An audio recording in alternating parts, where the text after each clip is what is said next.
नमस्कार, stock with में आपका स्वागत है। सर आज बात करते हैं एक स्टॉक तिलक वेंचर्स लिमिटेड के ऊपर। उससे पहले कल के दिन की अगर न्यूज के अगर बारे में बात करें तो कल के दिन जीडीपी का जो डाटा आया और जीडीपी के डाटा जो आया उसमें जीडीपी जो दर आई वो आप जीडीपी जो दर आई है वो आपकी काफी निचले स्तर पे आई है 5.4% पे। ठीक है सर, जीडीपी दर निचले स्तर पे आई है और उससे पहले की अगर देखी जाए तो उससे पहले लगभग उसी समान अवधि में थी जो पिछले साल वो थी 8.1% की। ठीक है सर, और पिछली तिमाही में कितनी थी? पिछली तिमाही में थी ये दर लगभग 6.7% की। 6.7% की। ठीक है सर, तो जीडीपी की जो दर आई है वो बहुत कम आई है, 5.4% की जो दर आई है। इस वजह से अब मार्केट में जो अनुमान लग रहा है कि मार्केट में गिरावट हो, वैसे ही मार्केट गिरावट चल रही है। अब मार्केट में गिरावट की और भी संभावना है, तो देखते हैं मार्केट में कहां तक गिरावट होती है। तो थोड़ा चार्ट पे चलते हैं, उसके बाद इस तिलक वेंचर के पूरा फंडामेंटल एनालिसिस करेंगे, टेक्निकल एनालिसिस करेंगे। और दूसरी बात, जब मार्केट में गिरावट होती है तो किन सेक्टर्स में तेजी होती है, तो वो आप देखिए मार्केट की गिरावट में आपने हमेशा देखा होगा कि एक तो हो गए आपके कौन से सेक्टर, जो एफएमसीजी सेक्टर होते हैं। कौन से सर? FMCG sector. उसके अलावा दूसरे जो स्टॉक होते हैं उनमें अब एनालिस्ट मानना है कि फार्मा सेक्टर ये सेफ स्टॉक होते हैं सर। ठीक है, फार्मा सेक्टर और आपके एफएमसीजी के स्टॉक सबसे ज्यादा सेफ इनमें माने जाते हैं। तो अगर मैं कहूं तो एफएमसीजी कह सकते हैं उनको। तो अब मैं कुछ दिनों में जो अगले वीडियो बनाऊंगा वो आपको फार्मा सेक्टर के और एफएमसीजी सेक्टर के कुछ ऐसे स्टॉक्स बताएंगे जिनमें की तेजी लगातार अभी भी जारी है और लगातार फंडामेंटल मजबूत स्टॉक हैं और इनमें जबरदस्त तेजी रह सकती है। तो आप लगातार जो वीडियो बनाऊंगा उनको देखना ना भूलें, जिसमें कि आपको फार्मा सेक्टर के कुछ स्टॉक मिलेंगे और कुछ स्टॉक मिलेंगे और जो उन्हीं फार्मा सेक्टर के स्टॉक्स की एनालिसिस करेंगे जिनमें कि आगे ग्रोथ की संभावना है और जो यहाँ से काफी हद तक बढ़ सकते हैं। तो अब मैं जो अगले वीडियो बनाऊं वो फार्मा सेक्टर और एफएमसीजी सेक्टर के स्टॉक से बनाएंगे। उससे पहले अगर देखते हैं तो आज के दिन तिलक वेंचर्स लिमिटेड के शेयर के ऊपर देखेंगे। और उससे पहले जरा चलते हैं निफ्टी के चार्ट की तरफ, कहां तक गिरावट हो सकती है वो बात करते हैं। अगर हम चार्ट में आए तो चार्ट में अगर देखते हैं निफ्टी के, तो निफ्टी के चार्ट में जो कि लेवल बना हुआ है, जो मैं लगातार हम अपने व्यूअर्स को, आप लोग देखते अगर होंगे मेरा वीडियो तो आपको लगातार पता होगा कि जो निफ्टी का जो रेंज है वो 23,242। ठीक है सर, नहीं सर 23,242 तक तो ये निचले स्तर पे गई है, लेकिन कहाँ पे ये रेंज है वो आप देखते हैं। एक 23,844। ठीक है सर, 23,844। 23,844 पे इसने ये सपोर्ट ले रही थी निफ्टी। अगर अभी कुछ दिनों की ट्रेडिंग सेशन की बात करें तो 23,800 के लगभग, 23,800 कह ले इसको, 23,800 के लगभग सपोर्ट ले रही थी। और ऊपर जाके जो रेजिस्टेंस था वो लगभग रेजिस्टेंस था सर 24,000 कितने का, 24,500 के लगभग। ठीक है, तो अगर अब निफ्टी अगर नीचे जाती है तो जहां तक अनुमान है मंडे के दिन कह सकते हैं तो 23,800 के पास ही आएगी। और जो 23,800 के लेवल को भी अगर ब्रेक करती है तो फिर अगर लगातार निफ्टी नीचे चली रही है सर तो फिर थोड़ा अगर और आएगी तो फिर ये निफ्टी यहाँ तक ही आएगी जो ये चल रही है। 23,000 जहां सपोर्ट पहले लिया था 23,300 के आसपास। तो देखते हैं कि मंगल सोमवार के दिन ट्रेडिंग सेशन में किस तरह का माहौल रहेगा, निफ्टी कहाँ पे आती है। अब ज्यादा बड़ी गिरावट तो पिछली बार यहाँ से ही ये लौटी थी, जब यहाँ इस ट्रेंड लाइन के पास अगर आती है उसके बाद देखते हैं कि फिर कहाँ नीचे जाती है। तो अभी से ये कहना कि ये यहाँ से नीचे चली जाएगी वो तो संभव है नहीं है, क्योंकि जब तक ये ट्रेंड लाइन का सपोर्ट है, और ये देखिए आप जो ये सपोर्ट है लगभग 23,200 का जो सपोर्ट है यहाँ पर पहले आने दीजिए, उसके बाद देखते हैं। अभी तो कहाँ है, अभी 23,800। ठीक है सर, उसके बाद अगर 23,800 को ब्रेक करेगी उसके बाद हम नीचे की बातें करेंगे। तो उस अब चलते हैं हम लोग तिलक वेंचर्स के स्टॉक के ऊपर, उसका एनालिसिस करते हैं और देखते हैं कि एक बात आपको याद रखनी है कि कंपनी कैसी है। एक माइक्रो कैप कंपनी है। ठीक है सर, एक छोटी कंपनी है, 148 करोड़ की कंपनी है। ठीक है सर, उसी उसी के तरह ही हम उसका एनालिसिस करेंगे। और आप ये स्टंट ना करें कि मान लो छोटी कंपनी है तो उसमें अगर एनालिसिस में कंपनी अच्छी आती है या सारा कुछ अच्छा होता है तो आप स्टंट करें कि लाओ उसके हम 10,000 शेयर खरीद लें, लाओ 20,000 शेयर खरीद लें। ऐसा स्टंट नहीं करना है। ठीक है सर, चलते हैं तिलक वेंचर्स स्टॉक की तरफ। अब हम तिलक वेंचर्स के अगर स्टॉक को देखते हैं तो कंपनी देखिए, कंपनी ने 5 साल का रिटर्न दिया है, 1228% का रिटर्न दिया है। 2 साल में इसके मात्र 7.5% का रिटर्न है और 1 साल में 15.3% का रिटर्न है। ठीक है सर, उसके बाद अगर कुछ अपडेट अगर देखे जाए कंपनी, अगर यहाँ देखें तो आपको न्यूज दिखाई दे रही है, राइट इशू कंपनी लेके आई 13 सितंबर 2024 को। उससे पहले राइट इशू जो लेके आई वो लेके आई 17 फरवरी 2022 को। उसके पहले कंपनी ने 13 सितंबर 2011 को स्प्लिट भी किया। ठीक है सर, और स्प्लिट करके जो कि इसकी फेस वैल्यू 10 थी उससे ₹1 में स्प्लिट हो गया। ठीक है सर। अब अगर हम आगे चलते हैं, ये तो रहे इसके राइट इशू वगैरह ये। अब उसके बाद अगर हम आगे चलें थोड़ा सा, अगर यहाँ हम जाने कंपनी करती क्या है, तो कंपनी ये देखिए, कंपनी जो है acquire sells stock bonds and land building properties, और ये देखिए आप एक्वायर सेल स्टॉक बॉन्ड्स। ठीक है, मेन रूप से अगर कंपनी देखी जाए तो एक फाइनेंस फाइनेंस बिजनेस में लगी है, उसके बाद कमोडिटी ट्रेडिंग में है। ठीक है, उसके अलावा इसका जो अन्य बिजनेस है पावर प्रोजेक्ट बिजनेस में भी है। ठीक है, उसके अलावा भी कंपनी के जो बिजनेस है यहाँ देखिए आप, the company also engaged in the business of the manufacture all kinds of fabrics, yarn, clothes such as suitings, shirtings, dress material, industrial fabrics. ठीक है सर, उसके बाद टेक्सचर्स, ट्विस्टेड, तो ये तो आपको सारा समझ में आ गया क्या करती है कंपनी। अब यहाँ से अगर देख कंपनी के मल्टीपल बिजनेस हैं। ठीक है सर, पावर में भी लगी हुई है, उसके बाद कंपनी इसमें भी फाइनेंशियल बिजनेस में भी लगी हुई है, उसके बाद मैन्युफैक्चरिंग करती है, और ये यार्न और इनका मैन्युफैक्चरिंग भी करती है शूटिंग शर्टिंग्स के लिए। ठीक है सर, तो ये तो आपको समझ में आया कंपनी का अलग अलग बिजनेस है, काफी बिजनेस है कंपनी के। उसके बाद हम चलते हैं इसके फंडामेंटल की तरफ, और राइट इशू भी लेके आई है, वहां से भी उसने पैसा जनरेट किया है। अब थोड़ा अगर आगे चलें, मार्केट कैप कंपनी का मैंने पहले ही बताया था कि मात्र 148 करोड़ का मार्केट कैप है, जो कि एक माइक्रो कैप कंपनी है, ध्यान रखिए। और एक बात और होती है कि जो माइक्रो कैप कंपनियां होती हैं उनमें रिस्क हमेशा साथ रहता है, ये बात आप याद रखिए। एक स्मॉल कैप कंपनी में कम रिस्क होता है, लेकिन माइक्रो कैप कंपनी में बहुत ही ज्यादा रिस्क होता है। क्योंकि ये सोचिए आप, एक छोटी कंपनी होती है जिसको कि कहीं भी मतलब ऑपरेटर गेम इनमें कहीं पर भी चल सकता है, ये बात आप हमेशा याद रखिए। इसलिए इन स्टॉकों में थोड़ा सा इन्वेस्ट किया जाता है, और वो थोड़ा सा इन्वेस्ट लॉन्ग टर्म के लिए छोड़ा जाता है। तो मार्केट कैप देखें 148 करोड़ का, स्टॉक का पी रेशियो 19.9 का है। बुक वैल्यू अगर देखी जाए तो ₹1.86 की बुक वैल्यू है, और रिटर्न ऑन कैपिटल इक्विटी और रिटर्न ऑन इक्विटी आपकी 9.45 और 7.21 की है। फेस वैल्यू ₹1 का स्टॉक है, और पीजी रेशियो 0.62 का है। पीजी रेशियो के अनुसार कंपनी आपको सस्ता मिल रही है, एक से कम पीजी रेशियो है। ठीक है सर, तो कंपनी आपको अंडर वैल्यूड मिल रही है, एक से अधिक होता है तो कंपनी आपको ओवर वैल्यूड मिलती है, ये आप याद रखें। ठीक है सर। अब यहाँ से अगर आगे चलें तो आगे देखते हैं, यहाँ से हम कर्जा कंपनी के पास, कर्जा बिल्कुल जीरो है। उसके बाद अगर पेट्रोस की स्कोर देखा जाए तो एक औसत है, औसत श्रेणी का पेट्रोस की स्कोर 6 का है। 6 जो होते हैं वो 9 अंक होते हैं पेट्रोस की स्कोर के, और 9 में से 6 अंक हैं, तो औसत श्रेणी की कंपनी है। उसके बाद अगर देखें प्लेज परसेंटेज जीरो है, जो कि एक बहुत अच्छी बात है।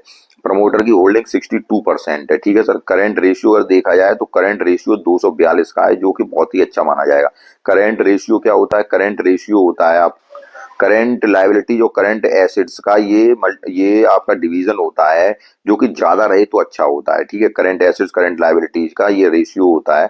उसके बाद अगर हम चलते हैं यहाँ पे थोड़ा सा आगे चलें, तो ये देखिए इसका रिजल्ट देखिए आप। रिजल्ट इस बार के अगर देखें हम लोग, तो सितंबर के क्वार्टर का जो रिजल्ट है वो 9 करोड़ की सेल्स हुई है कंपनी की।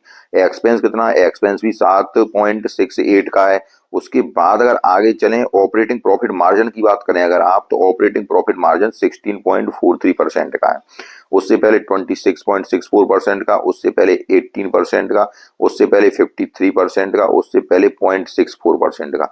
अब यहाँ पे देखो ऑपरेटिंग प्रॉफिट मार्जिन में सर, ये छोटी कंपनियां होती हैं, इनमें ये दिक्कत आप हमेशा महसूस करेंगे कि कहीं ऑपरेटिंग प्रॉफिट मार्जिन 0.64 का रह गया, उसके बाद 53 का हो गया, फिर 80 का हो गया, फिर 26 का हो गया, इस बार 10 का ही रह गया। ठीक है, तो ये इसीलिए हम कहा जाता है कि छोटी कंपनियां जो होती हैं वो जोखिम के अधीन होती हैं, इसलिए उनमें एक छोटा सा निवेश ही किया जाता है। क्योंकि देखो कहीं तो ऑपरेटिंग प्रॉफिट मार्जिन 80% का आ रहा है, कभी वो 0.64 का रह जाता है, कभी 80 का हो जाता है, कभी 16 का हो जाता है।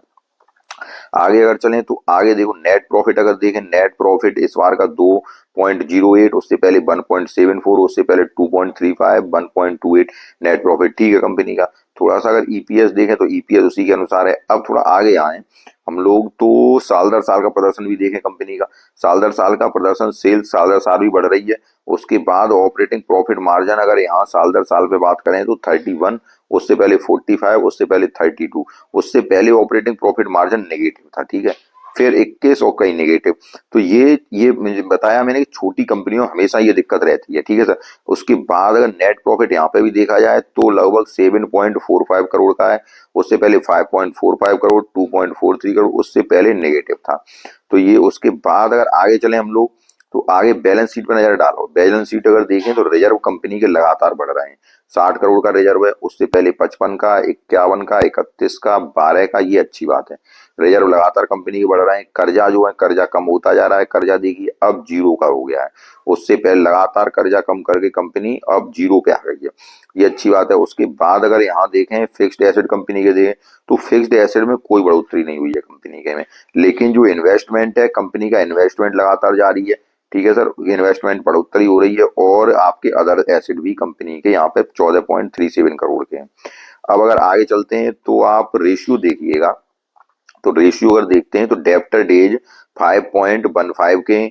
उसके बाद 73 का इन्वेंट्री डेज है और डेज पेबल 2.93 का है। उसके बाद कैश कन्वर्जन साइकिल 75.81 की है। वर्किंग कैपिटल अगर देखें तो वर्किंग कैपिटल 97 के हैं। जो ये अगर आप मेरे लगातार व्यूअर हैं तो मैं आपको लगातार बताता रहता हूँ कि डेब्टर डेज और ये जो होते हैं आपके 90 से कम होने चाहिए, 90 दिनों से कम होने चाहिए। तो यहाँ कंपनी के ये जो रेशियो हैं ये सारे कुछ मेंटेन नजर आ रहे हैं। थोड़ी बहुत अगर दिक्कत है तो थोड़ी बहुत अगर और सही हो जाए, क्योंकि एक माइक्रो कैप कंपनी में हमेशा बता रहा हूँ आपको, लगातार बता रहा हूँ, तो थोड़ी बहुत दिक्कत है वो भी दूर जाएगी, लेकिन कंपनी के सारे कुछ ठीक ठाक हैं। ये देखिए 97, 75, 2.93, 73 सब 90 डेजों के अंदर ही आ रहे हैं। अगर शेयर होल्डर पैटर्न की बात करें, अब देखिए आप शेयर होल्डर पैटर्न को देखिए। इस बार के अक्टूबर 2024 के जो अपडेट हुए हैं वहां देखिए तो ये कितना है 61.98%। यहाँ देखिए आप, ये प्रमोटर ने अपनी हिस्सेदारी बढ़ाई है। कितनी बढ़ाई है यहाँ देखिए, पहले कितना था 52.98%, इस बार देखिए जंप कर गया। तो अपना माल प्रमोटरों ने ही उठाया है। कितना उठाया है, काफी उठाया है माल। ठीक है, पब्लिक के पास देखिए पब्लिक ने माल कम किया और प्रमोटर ने उस माल को लपक लिया। ठीक है सर, यहाँ से अगर देखें देखो यहाँ पे कम किया था 62.63, यहाँ पर ये कम हुआ, फिर ये लगातार सेम रहा, फिर यहाँ से फिर ये कम हो गया, देखिए 50 से यहाँ कम हुआ, ये कम हुआ, ये कम हुआ, लेकिन यहाँ 61.98%, जो कि एक बहुत अच्छी बात होती है कि जब प्रमोटर अपना माल खुद ही उठाते हैं। अब अगर आगे चले, ये कंपनी के लिए अच्छी बात है। ठीक है सर, अब थोड़ा सा अगर आगे चलें तो इसके हम चार्ट पे नतीजे चलते हैं, चार्ट कंपनी के क्या कहते हैं, फिर थोड़ा सा हम आगे बात करेंगे क्या करना है कंपनी में क्या नहीं करना। अब हमारे तिलक वेंचर कंपनी के चार्ट पे, तो ये देखो चार्ट लगातार यहाँ कंसोलिडेट कर रहा है और ये जो रेंज है इस रेंज को बना के लगातार चार्ट में कंसोलिडेशन जारी है। ठीक है सर, अब इस चार्ट के अब और कुछ तो इसमें आपको दिख ही रहा होगा जो मैंने ये बनाया कि ऊपर जाता है नीचे जाता है, लेकिन एक कंसोलिडेट जोन में ही चल रहा है चार्ट। ठीक है, उससे पहले भी अगर देखें तो उससे पहले यहाँ पे ये कंसोलिडेट हुआ था चार्ट, उसके बाद एक शार्प रैली, ये देखिए आप थोड़ा सा अगर यहाँ आपको दिख रहा हो शार्प रैली, शार्प रैली के बाद फिर नीचे, उसके बाद ये देखिए आप पूरा दिख रहा हो फिर नीचे आया, उसके बाद फिर ये कंसोलिडेट जोन में चल रहा है चार्ट। ठीक है सर, अब यहाँ ये कंसोलिडेट चल रहा है, उसके बाद अब की बार प्रमोटरों ने बढ़ाई है इसमें हिस्सेदारी। ठीक है सर, प्रमोटर ने कितनी 61.98% की हिस्सेदारी। ठीक है, उससे पहले कितनी थी, उससे पहले थी 52.98, तो काफी माल प्रमोटरों ने उठाया। तो कंपनी का जब माल इतना प्रमोटर उठाते हैं तो कंपनी में कोई अच्छी न्यूज ही होती है जो प्रमोटरों को पहले से पता होती है, इस वजह से उसमें माल इतना उठाया गया है। लेकिन अब आपको क्या करना है, अब आपको एक बात याद रखनी है कि कंपनी है मात्र 148 करोड़ की कंपनी। ठीक है सर, तो आपको इन्वेस्ट उसी अनुसार करना है, एक माइक्रो कैप कंपनी के अनुसार ही। ठीक है, और इसके क्या करने होते हैं कि थोड़े शेयर लेके ही रखे जाते हैं, और थोड़े शेयर रख के जो कंपनी का बिजनेस ठीक है उसके बाद इनके थोड़े शेयर रख के हम छोड़ देते हैं, और वो शेयर आप तभी लेते हैं। ये भी आप ध्यान रखिए कि जब आपके पोर्टफोलियो में मात्र एक पेनी स्टॉक ही होना चाहिए, ध्यान रखिए आप। अगर वो पेनी स्टॉक नहीं है, क्योंकि मैं काफी स्टॉक बताता रहता हूँ तो काफी स्टॉक के फंडामेंटल भी अच्छे बताता हूँ, तो जिन स्टॉक इनमें से अगर कोई स्टॉक आपने ले रखा है कोई पेनी स्टॉक, ठीक है, तो आपको स्टॉक नहीं लेना है। लेकिन अगर आप ये देखिए कि जो पेनी स्टॉक मैं बता रहा हूँ या आपके पास हैं उनके सारे फंडामेंटल चेक कर लीजिए।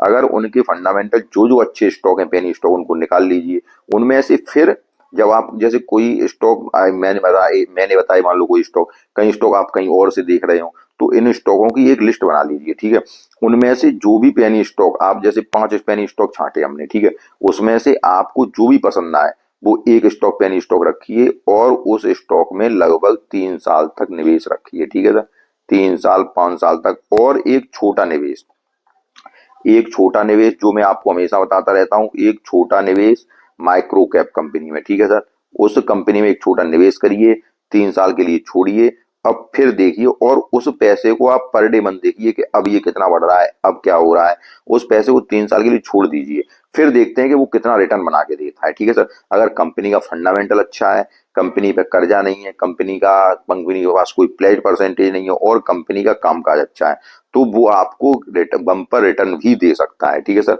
अब ये किसी को नहीं मालूम होता है कि वो 20 गुना हो जाए, या वो 5 गुना हो जाए, या वो 10 गुना हो जाए, लेकिन कंपनी का अगर फंडामेंटल अच्छा है, कंपनी अगर ठीक ठाक ढंग से काम कर रही है, तो वो आपको बम्पर रिटर्न देने की क्षमता रखता है। तो मैंने सारा कुछ आपको बताया, तिलक वेंचर स्टॉक्स के बारे में बताया, प्रमोटरों ने अपनी अपनी होल्डिंग्स इसमें बढ़ाई है, वो सारा कुछ बताया। तो कंपनी ओवरऑल अगर देखी जाए तो कंपनी ठीक है। अगर आपको सारा वीडियो पसंद आया हो तो वीडियो को लाइक कीजिए, चैनल को सब्सक्राइब कीजिए।